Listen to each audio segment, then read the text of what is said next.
Awa kolongoka awa ti quartier 1 1500 francs. Yebisa ngai na musala nini oyo kozwa 1500 francs pour que ofuta transport pe ko lea komemela bana nanda ko combien ko futa ndako combien courant combien mai combien. Et senga na gouvernement provincial na biso ba bikanisa ka malamu yambo ya koloba eloko.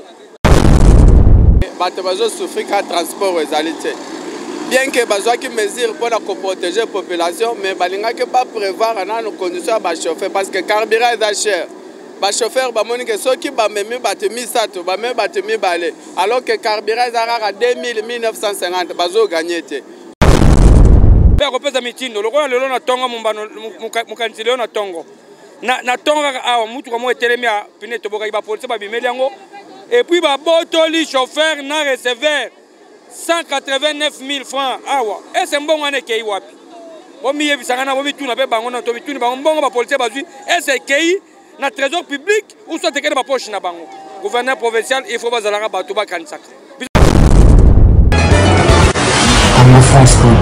Merci beaucoup, vous qui nous suivez partout dans le monde entier. Vous êtes branchés dans votre chaîne YouTube www.congofrance.com. Mesdames et messieurs, bonjour, bonsoir. Ça dépend de l'heure que vous nous suivez dans vos maisons. Merci beaucoup. Comme vous voyez vous-même, nous sommes en direct de la district de Tchangou, plus précisément dans la commune de Massina. Awa, toye vraiment faire un constat après mesures, il y a des gestes et barrières prises par les autorités provinciaux de ville-province de Kinshasa. Après ça, par rapport il y a pandémie, il y a Covid-19, donc troisième vague, il y a Covid-19, la Covid-19 qui fait rager le monde entier, la Covid-19, oyo et si pas si dans le monde entier. C'est pourquoi nous sommes venus sur terrain faire les constats. Est-ce que les gestes et barrières sont bel et bien respectés par rapport aux décisions du gouvernement et du gouverneur de la ville-province de Kinshasa, Jatini Ngobilambaka, au Bazouaki pour respecter les gestes et barrières. C'est ce qui a poussé même l'État, soit les autorités provinciaux, il y a cause de décision concernant les transports en commun. Les transports en commun, nous savons tous qu'ici dans la ville-province de Kinshasa, c'est tout un problème. Les transports en commun et surtout dans la district de Tchangou, district communément appelé Chine populaire. Vous savez tous que les transports en commun ici dans la district de Tchangou, c'est vraiment difficile, c'est une catastrophe. Malgré le saut de moutons, malgré les différents sauts de moutons, mais ici dans la district de Tchangou, la population vit comment, ainsi que le chauffeur. Par rapport à la difficulté, au moment où ils mangent dans différentes chaînes, mais maintenant, ce qui nous a beaucoup plus intéressé, on ne peut pas prendre seulement des côtés négatifs, tous des côtés positifs. Après décision, il y a gouverneur, il y a ville-province à Kinshasa, par rapport, il y a prix à transport. Est-ce que les chauffeurs se retrouvent dans la population, vivre par rapport au transport en commun? Est-ce que les gestes et barrières sont bel et bien respectés dans la ville-province de Kinshasa? Chers amis, chers internautes, nos abonnés, mes fans, je nous prie sincèrement de suivre les images en intégralité et puis nous allons retourner pour chuter. Là, chers amis, je dois être quand même modèle parce qu'on ne sait pas est-ce que les gestes et barrières sont bel et bien respectés. Mais ce n'est pas ça notre sujet du jour. Nous parlons aujourd'hui transport en commun, surtout dans la district de Tchangou. Parce que énorme difficultés, il y a population dans différentes communes. Pour Bakomati, dans centre-ville, c'est tout à fait un problème. C'est pourquoi nous parlons de ça. Grâce à ça, des autorités qui ont option, il y a réduire le nombre, il y a des passagers dans le transport. Papa, bonjour. Bonjour, madame. Vous allez quinois, vous allez congolais, vous dans la district à Tchangou. Nous allons quinois, congolais, dans la district à Tchangou, précisément dans la commune de Massina.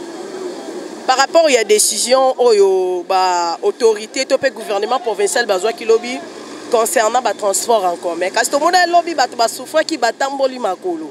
Mais les apparemment le transport en commun est normal. Mais ça je n'ai pas lancé dans mon konzamboka. Vraiment apparemment est normal mais pas tellement parce que ce côté même dans le boulevard comme on que souffrir quand transport est bien que bazwa qui mesure pour protéger la population, mais balinga que pas prévoir nos conditions à chauffeur parce que carburant est cher. Les chauffeurs que ceux qui memi batemi sato, batemi balé, alors que carburant est à 2000 1950 bazo gagner. ba patron na bango versement ya mbongo ba diminuer te bango faut ba verser ka bon. Donc population a tiango jusqu'à présent tous en souffrance soko tali au monde que population jota monaka makolo malgré ba lever option mais transport ezaka bien zongi normal ndenge sengeli te. Normal des hausse des prix à transport. Bon, c'est ça le problème. Bah, matisse prix à transport par rapport au Nengue Tozalaki. Transport est loin dans 500 francs, dans 1000 francs, dans 1500 voire même. Il faut payer aussi car on sait. Bloc ou la population est dans le bon côté. Tu refous à 1000 francs pour toquer ne sera pas toqué. Nous sommes en train de te mettre le sous moi 4-4. Merci beaucoup. Merci. Pas bonjour. Bonjour dame. Aux alliés congolais, aux alliés quinois surtout, aux alliés district à Tchangou. Ouais, na mwana Tchangou, na Tchangou man ya makila. D'accord, par rapport, il y a décision au gouvernement provincial qui lobby concernant le transport en commun. To boni lobby, boni difficultés qui pour le transport.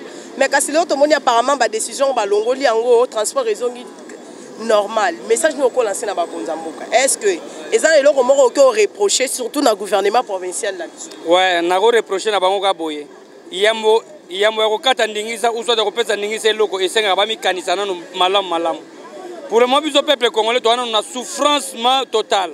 Transport et comme il passe à quartier 1, 1500 francs. Il y a des gens qui ont 1500 francs pour que vous fassiez transport. Pour que vous fassiez combien, que vous fassiez combien, courant combien.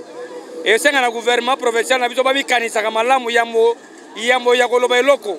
Pour que vous fassiez des tongo.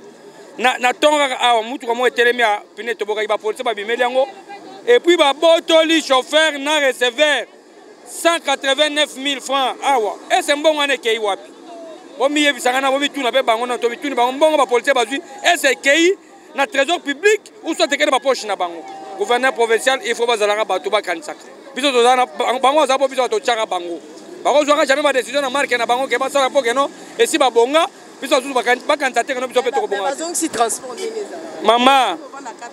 Maman, ezani toto eza balukuta. S'il y a de la malade, est-ce que les policiers vont les jeep na bango, est-ce que na respect distanciation 1 mètre? Bon, tu l'avais dans bango. Les policiers na jeep, est-ce que na distanciation 1 mètre? Maman, biso nyo to pe awa to bangano na zani. Yo maman na minto yo zani. Toda distance combien de mètres? Est-ce que bango na kata mutu qu'est-ce qui le manque bango nanu mulaki za zakana no exemplaire yo papa ozo iba boni ko tinanga mwana kana mwana ko iba te osonta na mono papa ozo iba mama ozo iba nga mwana ko za ko iba ndenge nini ba zana ba exemplaire liboso comme ça biso to kola na bango na sima ba vanti ko batika ngo sino te ko za to kwa balabala. Merci beaucoup. Voilà, awa, tous en bas chauffeur, tous la population, tous en bas chauffeur. Papa, bonjour. Bonjour. Aux alliés chauffeur. Nada chauffeur. Ok, mais population lobby bas souffre qui pour le transport par rapport à la décision du gouvernement, par rapport à transport en commun, surtout dans le district à Tchangou. Yebisa biso na nous. Malgré décision là, tout le monde il est là, on attend un transport raison normal. Ni beaucoup qu'on reproche dans le gouvernement. Ou soit message ni beaucoup lancé, là bas par rapport à la décision bah yo qui population. Bon, population, ndenge tozomona bango boye. Oezawana pona to gouvernement provincial local la message.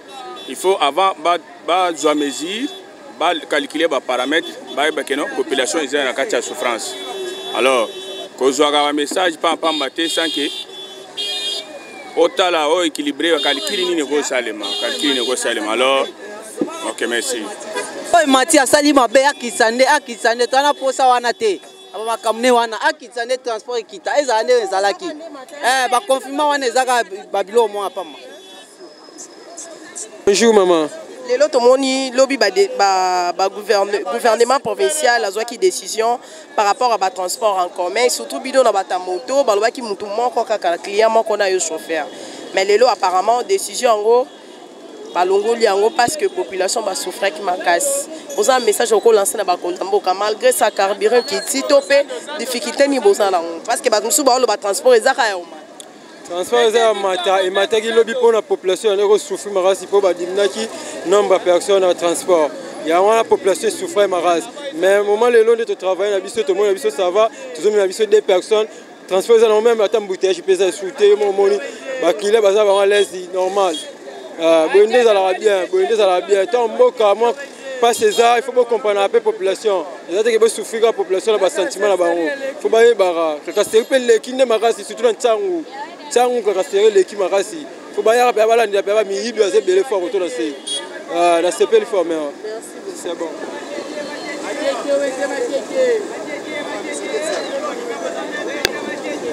Chauffeur, bonjour. Bonjour maman nanga. Chauffeur au bout là, Tchangou. Naza chauffeur na boula pena Tchangou wa do masina na boula na masina. OK, merci beaucoup. Lobi to mona ba autorité mboka bazwa ki décision ya koloba ete pona robatela la boko. Poto na kotomi batela pona boko no coronavirus, bazwa ki décision to mataka 2 surtout na ba D5 kasi to mona décision ba lever en gros. Lelo na tango to mona transport zone normal. Ba chauffeur, boko lo ba moni na gouvernement provincial et puis nini boko ki ko reprocher na gouvernement na biso. Pour que le drame est sauté sur le plan transport, surtout dans le district de Tchangou. Bon, biso pena ba chauffeur surtout ya Tchangou ya Congo. Et le Congo na ko lobe zali ke non pour na gouvernement la biso congolais. Tu ebike malade ezali, to lobi photo zanaka chine, to se protéger. Et ça malam.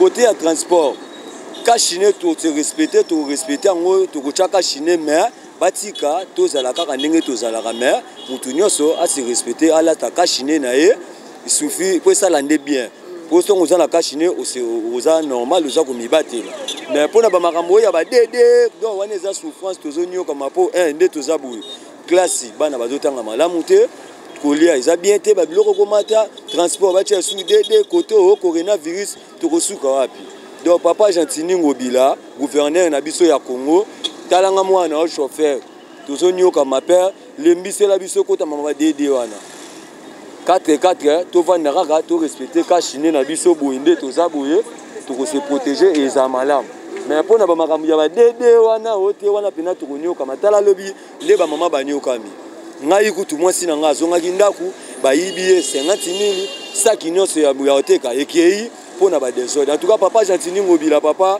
ba dede wana to lembi papa to ozonga na souffrance ikola souffrance moi 4 heures to la tika chine et ça la biso peut bien tout papa mais bazon ci système en transport normal bino pe ba chauffeur ba bi boni ko la population transport trop cher ko l'on habite be parfois ti kinga 1000 francs dans bon matisi transport bote hausse les prix na ndena to ko tia bongo tango ni ça la ke bon matisi transport et loko ça la biso to matisa transport puisque bango bakonza likolo so ba memi biso na ndenge yo bango ba luka biso pe ba chauffeur to chaka carburant na kati toza to luka karaba to pope ça vexement tam sous 75,000 50,000 à mazu okozwango ndeni faut ça la demi terrain pour joie mais ceux qui nzele za kitoko to kobula ndenge to bula donc to ça la demi terrain tant bango kuna ba memi biso boye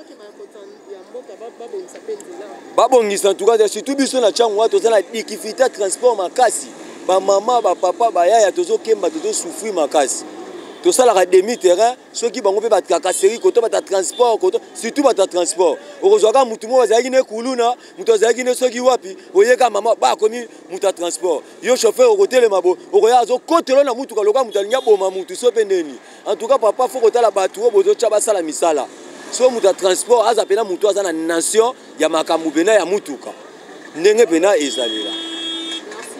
Merci maman, merci. Pour les cambouis à gouvernement, les cambouis à reprocher premièrement des autres des années ma casse. Tango avant les cambouis et bima pour nous colobayer tu vas limite ya bateau singa bako dans le transport. Alors bateau à transport ba matisi mitu kana bango ba prix. Et au total na ba station ya ba essence les années no kaka na prix moko. Bokitina no carburant albozo pesa ba mesure bateau base kota autant na kati ya mutuka. Aux hommes qui ont déjà erreur gravement. Tant que déjà, bateau à transport, chauffeur parce que mati si mutuka. Ils ont déjà toujours difficulté pour aller courir dans le peuple. Ils ont mal monté. Les Camerounais font botter la ngonan. Et d'abord, dans les Camerounais oyo, banzela ezana noté. Na kati ya mboka banzela ezana noté. Taneti les Camerounais embouteillage oyo. Les Camerounais embouteillage oyo. Eza ko sale mati lelo yo nzela baza ko bongisa bakoyi ko créer ba nzela ba place ezebele na ba rail netu kuna to yebi na ba masina kuna ba créer nzela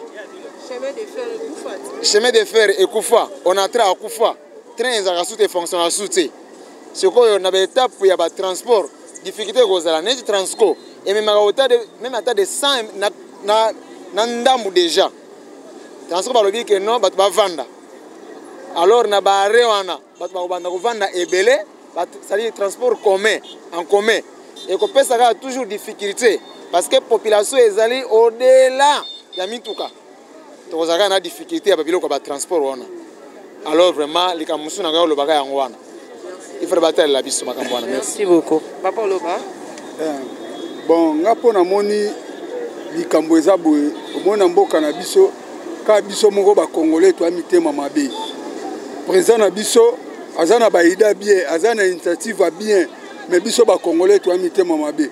Comment c'est possible awa nzela trop de tracasseries za makasi limite oyo bazwaki ke tozala na bageste barrière tutututu wana mais awa balongoli yango to wana bakasi ne tokoloba ke totiaka bakasi ne mais tozongaka ndenge to bazalaki kokota ba 4 personnes na ba mais to se protéger parce que mboka oyo maladie ezali bato bazokroire te ke mboka oyo maladie ezali mais maladie eyali yo tozomona babibembe miso ozokufa boye biso tokokanisaka boye mais maladie eyali faut to se protéger likambo embouteillage na mboka oyo vraiment ekosilaka te parce que bakamion eza ebele banzela eza te soki ndeti bafongo ndeti bachemin de fer wana ya masina ya bapetro congo wana nde embouteillage ekodimine mais boye tala bino mo nde tozokende boye embouteillage ya makasi bon oyo ndenge naloba kaka yango wana bon président na biso topeseka chance topese makasi alongaka mboka oyo nsima nango toyebi nde tokosepelaka yango wana mama. Merci beaucoup papa. Likambo ya transport en commun ovanda na changu mwa peto Congo message ni olancé nga sikoyo na mwa peto Congo mais place na biso ezalaka te embouteillage edégage motu na biso faso tokomoni oko mikolo oyo do place elikandi ya te biso dia bagene tokoka suti na façon de président à biso asuma biso qui na façon de mboka ekoma biko biso de se retrouver les jours que ils étaient et c'est pas na mesure à lobby en tout cas et ça qui me donne tout bien pour les bateaux sous tension banza ya romata ne ba lever qui mesure en tout cas ezali maka bien mais l'autre le bande ba chauffeur na biso oyo ata ba lever mesure wana ba tika déjà na mention d'intention ya romatsa plus cher ba demi terrain ba rotika ko changer te pour aussi ba message na bango au monde quand ça soit gouvernement de vague mesure mais ba message na bango c'est comme 18h ba R13 ba R moko ba comme na demi terrain surtout ba bi ala changu likambo embouteillage ba demi terrain tout ensemble bon le problème embouteillage za R moko le problème embouteillage ba ça musala a ozo moi ba tonga beton to bien sûr ils sortent muté sili embouteillage aussi là mais ba comme ko tonga ba to ba bordi so ki andenge nini yango embouteillage comment mais so batika kaka nini ezalaki te tonga to les passer très bien ozomona dans les problèmes de la gestion des barrières ba gestion des barrières ba dans autres sango quand même ozomona muto so na banini bon ba muso aza ba âgé pe maboye bazo ko kango te un moko sani atiki vide au monde mais muto so aza ko sango mais les problèmes so bo mabiso na les problèmes il y a embouteillage même zo bo mabiso ozomona ils vont que reprocher na gouvernement auto reprocher na e nazomona les problèmes na biso ya gouvernement ça to reprocher te pour gouvernement za mwana muke taza koyeba banzele za muke nzele za te mais a former batu bazo ko kabola ba ko lekisa batu bani et aussi mbaté nzele za te nzozo to sana ba training ya ba masina ba se comment fumani entre nzele za te ba mitu ke ze belé nzela kaka moko ke aéroport yango so ba ba ndo ba kokanga yo o bima boyo ke ndo ezate donc gouvernement il faut afungula banzela secondaire ya mike au aéroport. Ok, maman. Oui, bonjour, madame. Par rapport à la décision du gouvernement provincial à Zouaki Lobby pour respecter juste les barrières, la décision a été transport en commun au lieu de 4 automanomètres sur D. Mais vu la déclaration de la population et puis souffrance, tout le monde a décision de lever en gros. Parce que les lots, tout le monde apparemment transport est normal. Message nous nous allons dans le gouvernement. Oui, merci pour la parole. Comme on a M. Peter, vraiment, il y a regret trop. Il y a des décisions du gouverneur Nabiso Azouaki Lobby. moni ntango bakozwa décision il faut kosala baanalyse nyonso po kotape contrepartie avantage na badésavantage omoni ke lelo na mboka lelo vraiment peuple azovivre na badifficulté makasi énorme décision eza bien toyebi ke bien ke malade eza mais faut yeba mpe ke nzala mpe bomaka parce que motu soki azolia malamu te akozwa maladi akobela maladi ya kati akokufa ozo comprendre donc décision ezalaki bien mais ndenge bamemelaki yango rapide trop mais na sepeli lokola bazongi na raison ya kolongolwa banini wana l'essentiel le problème toza nango baoblige kaka l'état aoblige peuple motu azalaka na cache ne na ye ato tokoti na biso motu aza na cache eza problème mais kotia bato bazala de oui eza malamu mais tant que batie deux personnes transport bon fout un exemple Kimbantseke quartier Bitabe ezalaki 500 francs maintenant malamu comme 1000 francs alors na difficulté ben paiement ça bato bazofika na difficulté au monde kezaka kopesa population passe alors bato bakofinga mokonza mboka tandis que mokonza mboka za innocent makambo alors esalaki bien. Merci beaucoup.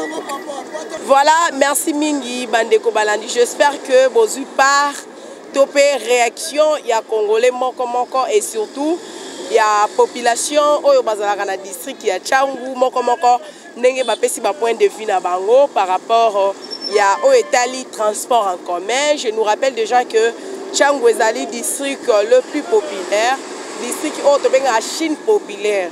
C'est la Tchangu et puis surtout na Tchangu nous avons énormes difficultés il y a cause transport en commun déjà à la rapace. Mais quand nos autorités prennent des décisions, il faut revoir d'abord vos décisions.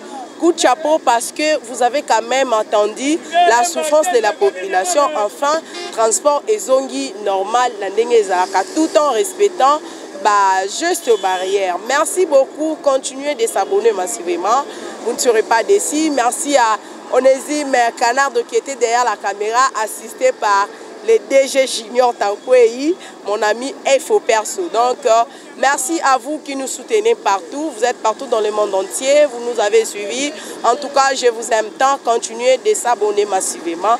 Vous ne serez pas déçus. À nous revoir à la prochaine avec même chaîne Congo France. Vous ne serez pas déçus ici.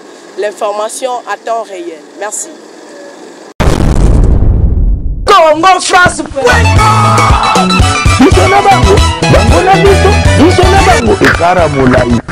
France.com site ya Congo masolo ya danger masolo ya kitoko. Congo France.com